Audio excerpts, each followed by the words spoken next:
everyone, it's your boy ZEROBREW coming back at you with another vidya. Now, we got to talk about the Tainted Demon Lord. We got to play it a little bit last night on the Twitches. Come check us out every Sunday, Tuesday, and Friday evening, 8 p.m. Central Standard Time. We have a great time, and we actually hung out with the Brew Crew. So if you're hanging out with us, you're a member of the Brew Crew.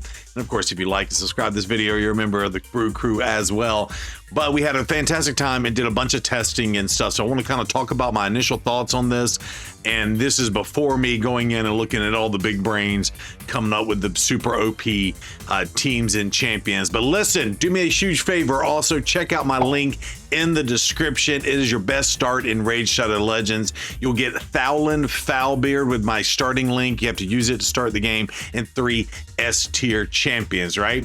You're going to get Uugo, Tagoar, and a Mausoleum Mage. They are fantastic epics, and I'm going to show you in this video why fantastic S-tier epics do make a difference. And I will tell you, there's an epic that put out mad damage, better than legendaries and mythicals against this world boss. So do me a favor, click the link. Thank you, Raid Shadow Legends, for sponsoring this video. Much love. So we did talk about this in kind of like a little April Fool's announcement, me getting back into the YouTube side of the house. And of course, we talked about some of my initial thoughts on this champion. Let me zoom in a little bit on this skill card, right?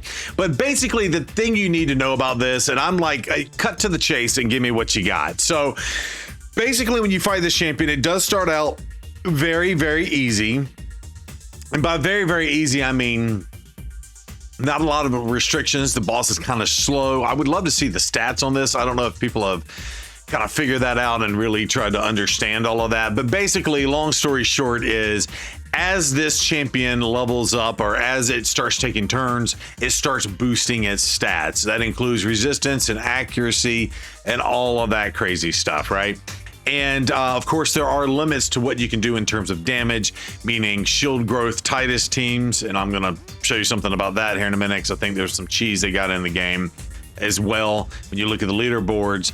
And then but yeah, right here it says also starting from the first turn, he gains attack, defense, speed, resistance, and accuracy. It will increase each turn.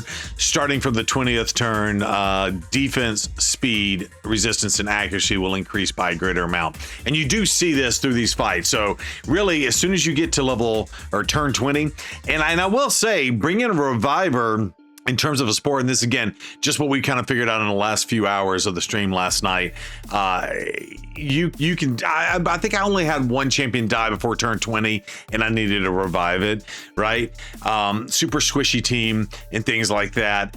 And really, because after turn 20, you get basically block revived. So that's important thing to note as well. And then of course, yeah, I mean, long story short is, if you're lasting to turn 30, you got a decent team. If you last to turn 40, you're doing really good. So this champion does ramp up and do damage. And really what you're looking to do is get as much damage as you can get done. And I would say the first 25 turns, that should be your goal. So champions that you need to be looking at are really like turn meter boosters. You want to be built super fast, and you really want to take as much turns as you can in those first 20. And we'll also look at the top leaderboard too and see, of course, if you have Senna on your team, you've broken the game, because Senna is all about the turn meter and probably one of the top champions right now. In fact, you'll see that, right? So just in terms of initial thoughts on the boss, right? First of all, I didn't get to play it at all on Tuesday, and the community had already unlocked these first two things. You get the annoying red dot, and then you actually have to go in and do X amount of coins. I think it's 1,600 just to be able to get in. You can see my personal contribution is 6240. I do think if the community can get it to the 10x, you will be able to get the top reward, which is a 5-star basalt over here, 20,000 points. So you need to get up to 10,000 points. And I've only done, just to give you a perspective, only done fights 1, 2, and 3 just to get the 6240 right here. So that gives you any type of perspective, right? But initial thoughts, I think this is great. I will say for early and mid-game players, it's probably going to be hard to get these top rewards.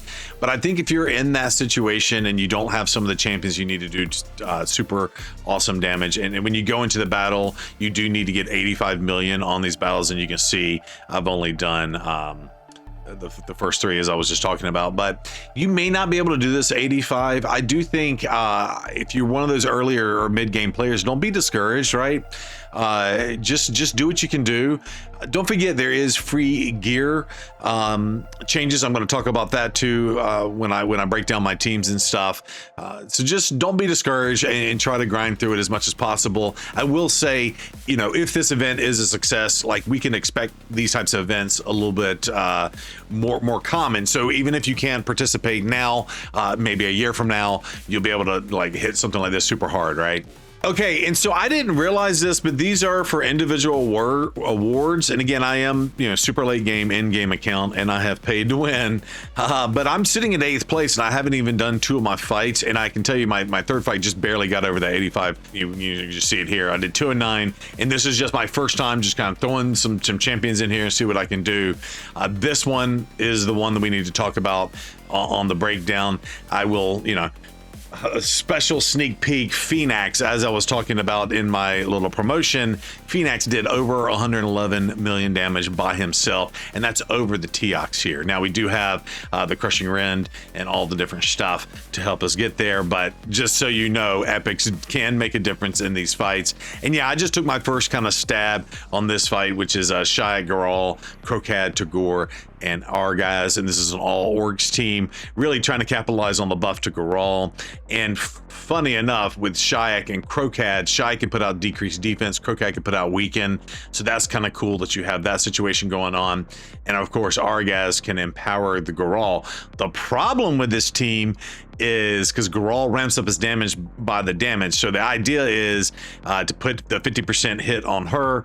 She unlocks her increased attack, crit rate, and crit damage across the entire team, which will also help Krokad's damage. But then you have taken damage, so your damage output will be even higher from her. The problem is Krokad, to get that weaken out, also puts out a leech, and when Garal goes in to hit any type of damage, of course she counterattacks, or she has a chance to join an ally in an attack. So even if it's not her turn to go, one attempt of her passive at a 50-50 shot to come in and do damage, she hits it with the leech and she heals right back up. So it is interesting to kind of see how that works. You might be able to get more damage if you actually do a team that doesn't have leech. Then again, you got to be very careful about losing your Garal.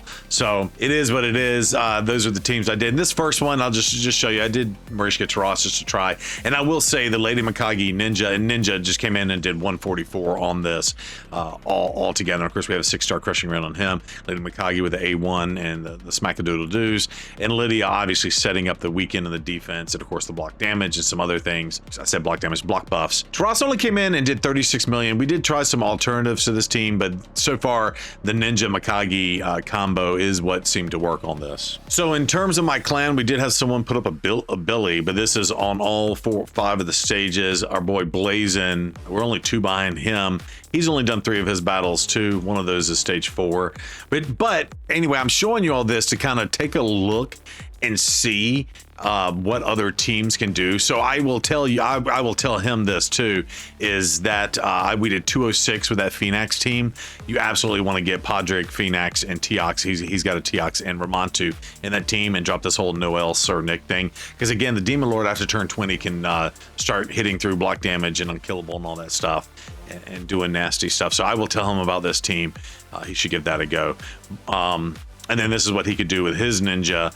Now he's using Donatello, Cardiel. Sadly, I don't have Cardiel. Mad Hatter. And I will say that is a common theme across the board. Some of these top teams are using the Mad Hatter, but again, and everybody can see this top 100 players, right? He's only done, oh wow, double Garal. That's interesting on that team. Double Teox, that's interesting as well. 655, 66.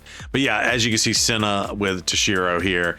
Senna and Androx together is a nasty combination. So he's the line leader, right? Again, Senna, you're gonna see Senna across the board with this. And that's how important it is to do turn meter boost with some of these teams. But one of these puppies, unless they removed it or other people have squeaked in with these different Senna teams, someone came in with this Titus team. This was not supposed to happen. Apparently there was a big nasty bug that has already been patched out of the game, so you won't be able to do this again. But Titus should not have been able to do this 209 billion damage. Now this is going to be a controversial take. But I will say, unfortunately, and no offense if you're this person, who are you? What are your name? Crypto Creed? No offense to Crypto Creed. Like, cool, you found the bug, you did the thing. That's cool. No offense to you though. If nobody else can do this, honestly, I think Plarium should remove this from their thing. Plarium probably won't do that, just because, you know, that's a controversial take. But I do think if you built the boss to exclude teams from being able to do what this team did, and there was a bug in the game that allowed a handful of people to do a team like this, that's not cool. No offense, again, Crypto Creed, I'm not trying to poop on you or your accomplishments. However, you know as well as we know that nobody else can do this accomplishment, right? So I did try, and again, if you watch that first video, I had some thoughts on some champions and stuff. I haven't really gotten poison in at all on any of these teams, so I'm really curious to see what that can do. I thought I could use Nell because she does bring the defense down the weekend. The problem is the boss doesn't do anything for Nell to put the poisons out, so Nell really doesn't help in this fight at all. But my editor will post some of my run. So battle 1, you can see all the different damages that we did. This is our inevitable one. Ninja Mikage coming in strong, as I said. Battle 2, we did a bunch of trial and error. So I did like an all lizard team at first, just to try to see what that could do. Then we tried a few mixes. Some people said, hey, use for all, some things like that. And then shout out to my boy MXPJE. He said, yo, Phoenix, just do it. And then I will say we did our first Phoenix team, and I had him in like a weird counter attack team for like arena build, and Negmothar was kind of building a provoke set for Hydra. It's kind of how I had him built. So I rebuilt them, and with the free gear changes and of course the ability to save your gear, you can use you use your best gear, basically is what I'm saying. So don't feel bad about using your best gear to kind of put out some crazy damage, and that's essentially what we did. If you're curious how we broke down the Phoenix, I'll show you that. Also, fun fact, and I didn't really understand this with the Teox. I understand it now, and let's break down that team real fast, and then we'll probably end the video there. And just to break down this team, and this is kind of the mindset to kind of think, right, with some of this is, so we have the Teox, of course. Teox coming in a lethal set. We only have a Maleficent Talon on the Teox and only level 9. I'm not out there doing the things, but the main important thing that I didn't really realize on this A2 is this A2 doesn't do as much damage, but it does these 2 stacks up to 50%. So really you want to open with this, and then as soon as it's off cooldown, you want to hit it one more time. And then I'll show you in the auto team what we did, but then you want to turn this off, and you only want to do the A3 and the A2. And of course, with the A1, he's bringing in the ally with the highest crit damage, which of course is going to be that Phoenix, and then Phoenix will do a double hitter if there are debuffs on the champion, which of course are going to be debuffs because you're going to bring our boy Ramantu. So with Ramantu, you're getting the speed down, the block buffs, the decreased defense, and the weaken. Fantastic. If it happens to land the attack up, this will remove the buff for him. But he is in a 9-piece frost set, right? And I didn't show you the total stats on that, but we'll show that here in a second. But 9-piece, so allies deal 5% more damage per each debuff placed by the wearer. Of course, Ramantu puts out a ton of debuffs on this fight, so you're getting all these extra 5% more damages, and it really does stack up. I think I did see like a 1.1 million damage hit. So hold on, total stats on your boy Teox, and again, I'm not selecting clan boss or anything like that, but 8,200 on the attack, 223 on the speed, 311 on the crit damage there. Ramantu coming in, here's total stats. So 304 on the speed, not too terribly bad. And then of course, we're not really doing anything crazy, but we do have some high resistance and accuracy. I will say he is built for our Chimera team, so hence having those extra stats. Podrick, I did not rebuild. So my original Podrick that I built, and I use him in Fire Knight, essentially, Fire Knight Hard 10. So he is on a 6-piece protection. So we do have a 50-50 shot to get the protection buffs, and I think that does make a difference. I did not rebuild him. So these are the stats we're looking at, 296 on the speed. And you can see these other stats here. Not really high on the resistance, and definitely where you don't need accuracy on this champion. But anyway, my point is you're going to probably want to tweak your champs So like, for example, I did 206 million. So if I get this dude more speed, maybe a 9-piece protection, right? Because then that says, hey, chance of placing on a protected buff is 75%. Allies deal 5% more damage per each buff placed by this wearer, right?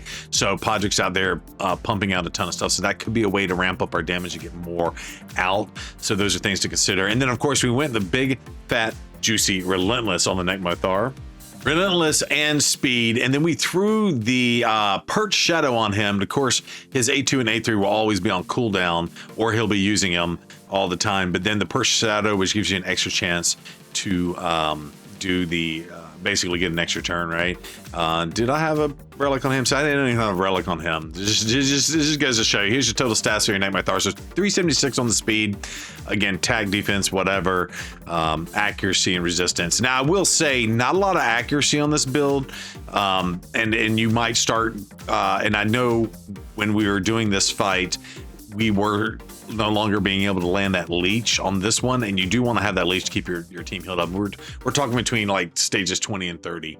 You do kind of want to get that leech out. So if I were to relook at this, because I just wanted him to be fast, and of course have relentless, I think I would up his accuracy, and maybe this one is a quad speed, which is why we have it on in this banner on him. But maybe would look at potentially getting some more accuracy on him. And then final one here, of course, the Phoenix. So I went and used the Hell Hades optimizer, and this is what it kind of came up with: 2 sets of Zeal and like this 1 pinpoint and a couple pieces of a Slayer here. And we did go throw the Erethri Coronet. Basically, we threw the Coronet on there, so it gives more attack and a little bit of accuracy and whatnot. But the wearer's damage increases by 1% each time they place a debuff. Now the question is he placing debuffs, and is the Coronet even worth it? Because I turned off. Ooh. Coronet may be not worth it, but I will say every hit will ignore targets to the defense, will ignore 1% for every 10 levels.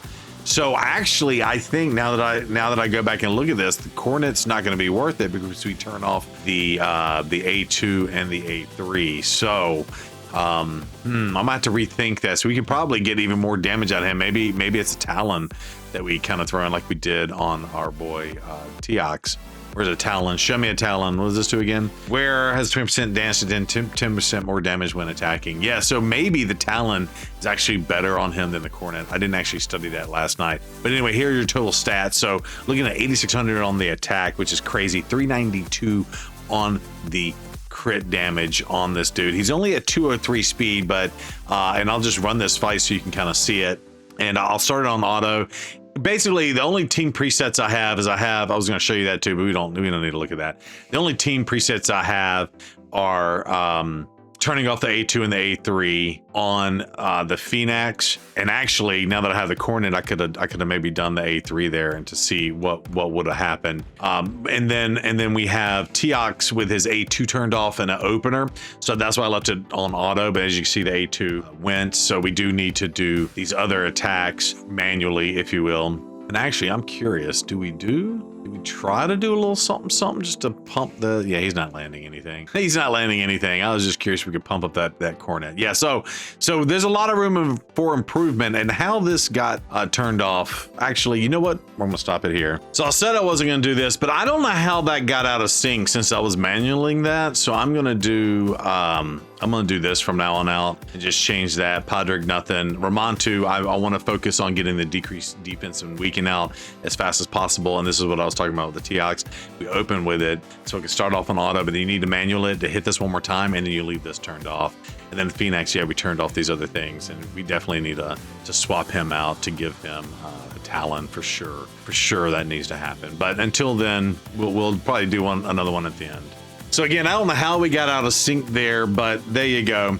So again, just looking at this, I think I need to get a little bit more accuracy on the Nekmo Super Bowl here. That's what I call him, just to land those leeches in those 20 to 30 stages, because you do need that healing. You will absolutely see that. And yeah, that's definitely a must. So he just did his A3, the Teox. I'm trying to make this a little bit faster. But as you can see, we have all these juicy ally attacks. So on the A1 on the Teox here, he will bring in. So, and actually we have the A3, so let's just do it. And our boy Podrick does the cooldowns. And actually, maybe I need to go in and do the do the Podrick change too, just to make sure we do the cooldown last. Come on, do the thing. I'm sorry, I'm hitting the wrong buttons here. All right, so then we do the A2 and then we put it back on auto and it should be good to go from here.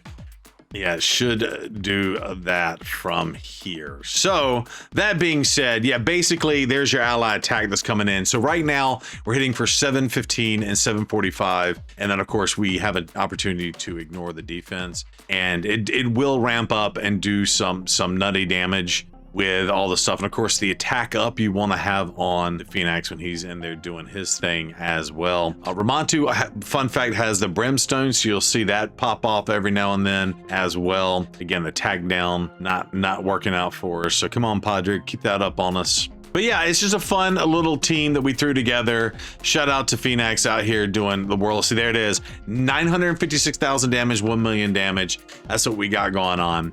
So there you go. And before I stop it here, we're at 37 million, and the boss has only taken 2 turns. There's his 3rd turn, 37.3 by the time he takes his 3rd turn. That's how much damage this team is putting out so far. So yeah, there you go. And again, you can see the pace. So Phoenix is about 33% more damage than the Teox here, which is absolutely insane. And maybe we need to re-gear our Teox too.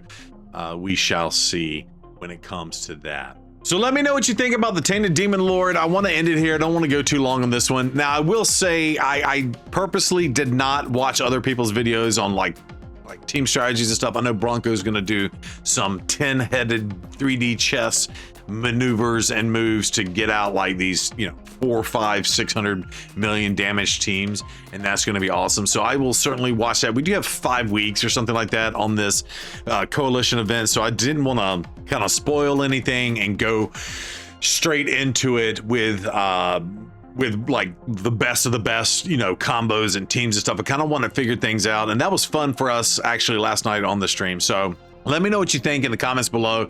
What do you think about the Tainted Demon Lord? If you're early mid game, well, what do you think from your perspective? Is this too hard for you from that perspective? And yeah, what kind of combos and teams are y'all doing? And do me a favor, like, subscribe, do all the things.